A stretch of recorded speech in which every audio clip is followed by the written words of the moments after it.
नमस्कार बंधुरा सकले निश्चय भालो आछेन सुस्थ आछेन। आज के तैरी करब डिमेर एकदम पातला झोल। एटा किन्तु डिम कषा बा डिम कारी सेटा कोनोटाई नय, एकदम डिम और आलू दिए हालका पातला एकटा झोलेर रेसिपि। एटा आमार मने हय सकलेई जानेन, तबुओ आमी आमार मतो करेछि। रेसिपिटा भालो लागले लाइक करबेन, शेयर करबेन, जारा नतुन देखछेन चैनेलटाके सबस्क्राइब करे पाशे थाका बेल आइकनटा प्रेस करे देबेन। एरकम गरम गरम आलू दिए डिमेर झोल दिए गरम गरम भात खेते किन्तु दारुण लागे, किंबा रुटी दिएও खेते पारेन। नतून बंधुদের स्वागत जानिए पुरानो बंधुদের पाशे थाकार जन्य धन्यवाद जानिए शुरू करब आजकेर recipe. Welcome to Mini's recipes. যারা फेसबुक पेज থেকে দেখছেন অবশ্যই আমার পেজটাকে ফলো করবেন এবং লাইক করতে ভুলবেন না। এখানে আমি 4টে ডিম সেদ্ধ করে নিয়েছি। আমি আজকে হাঁসের ডিম দিয়ে করছি। আপনারা চাইলে এটাকে যে কোনো পোলট্রির ডিম, দেশি মুরগির ডিম কিংবা হাঁসের ডিম যে কোনো ডিম দিয়ে তৈরি করতে পারেন। ডিমগুলোকে সেদ্ধ করে রেখে দিয়েছিলাম। ডিমটাকে এবার খোসাটা ছাড়িয়ে নেব। হাঁসের ডিম কিন্তু সেদ্ধ করতে একটু সময় বেশি লাগে। বেসিক্যালি পোলট্রির ডিম সেদ্ধ করতে মিনিট 10 সময় লাগে, হাঁসের ডিম কিন্তু মিনিট 15 সময় লাগে। আর হাঁসের ডিমের খোসাটা হয় একটু মোটা। ডিমগুলো ছাড়িয়ে নেওয়ার পর আমি এখানে দুখানা পেঁয়াজ নিয়েছি। পেঁয়াজগুলোকে একটু মোটা মোটা করে কেটে নিচ্ছি। যেহেতু এটা হালকা পাতলা ঝোল হবে, খুব যে মিহি করে কুচিয়ে কষিয়ে সেরকমভাবে কিন্তু রান্নাটা করব না। দেখবেন খুব হালকা করে রান্না করব। হাতে কম সময় থাকলেও কিন্তু চটপট করে এই ডিমের ঝোলটা তৈরি হয়ে যায়। পেঁয়াজটাকে কেটে নিয়েছি। এবার কড়াইতে দিয়ে দিচ্ছি তেল। তেলকে ভালো করে গরম করে নেব। আমি এখানে প্রায় 3 চামচের মতো তেল দিয়ে দিলাম। তেলটার মধ্যে দিয়ে দিচ্ছি একটুখানি হলুদ আর সামান্য একটু লবণ। হলুদ আর লবণ দিয়ে আমি সেদ্ধ করে রেখেছি আলুগুলোকে ভেজে নেব। আলুগুলোকে দুটুকরো করে কেটে আমি সেদ্ধ করে নিয়েছি। লবণ আর হলুদ দিয়ে আলুটা ভেজে নিলে আলুটা বেশ দেখতেও সুন্দর লাগে আর আলুটা কালারটাও খুব সুন্দর আসে।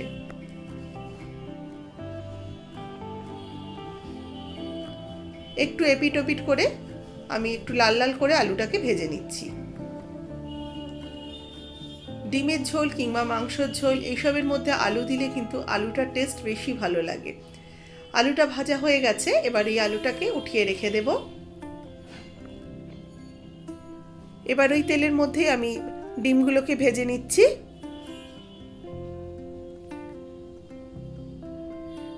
হাঁসের ডিম খুব বেশি কিন্তু ভাজবো না, হালকা লাল করে ভেজে এগুলোকে তুলে রাখছি। খুব বেশি ভাজলে কিন্তু ডিমের ওপরের অংশটা একদম শক্ত হয়ে যায়, সেটা খেতে খুব একটা ভালো লাগে না। ডিমটা ভাজা হয়ে গেছে। এবার ভাজা ডিমগুলোকে উঠিয়ে রেখে দিচ্ছি। এবার এই তেলের মধ্যেই দিয়ে দিচ্ছি একটা শুকনো লঙ্কা, একটু গোটা জিরে আর একটা তেজপাতা। একটু হালকা নাড়াচাড়া করে নেব। ফোড়নটা হয়ে গেলে দিয়ে দেবো মোটা মোটা করে কেটে রাখা পেঁয়াজ। পেঁয়াজগুলোকে এবার হালকা করে ভেজে নেব।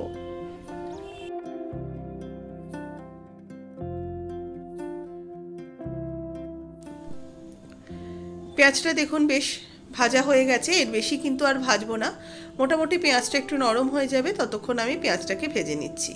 এবার দিয়ে দেবো রসুন বাটা 1/2 টিস্পুন, আদা বাটা 1/2 টিস্পুন।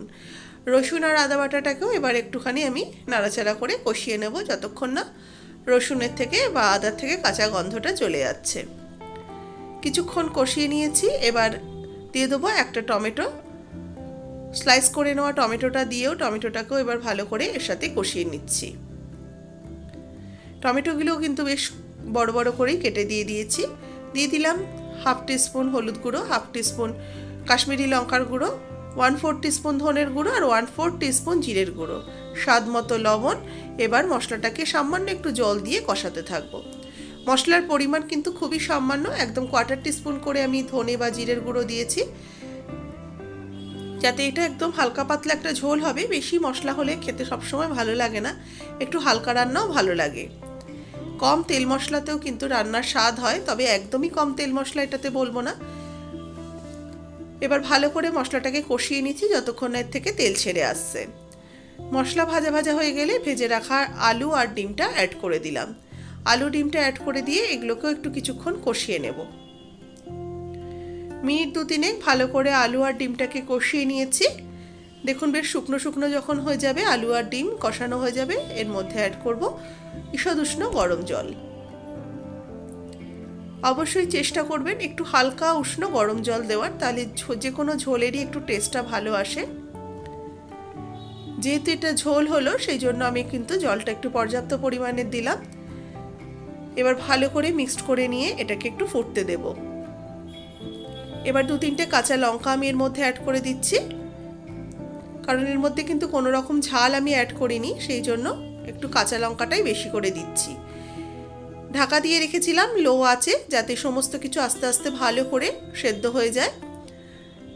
সব কিছুই সেদ্ধ করা, অতএব সেদ্ধ হওয়ার কিছু নেই, কিন্তু তবুও মশলাগুলো ঢুকতে লাগবে। লো ফ্লেমে কিছুক্ষণ রেখে দেওয়ার পর তারপরে আঁচটাকে বাড়িয়ে একটু ফুটিয়ে নিচ্ছি।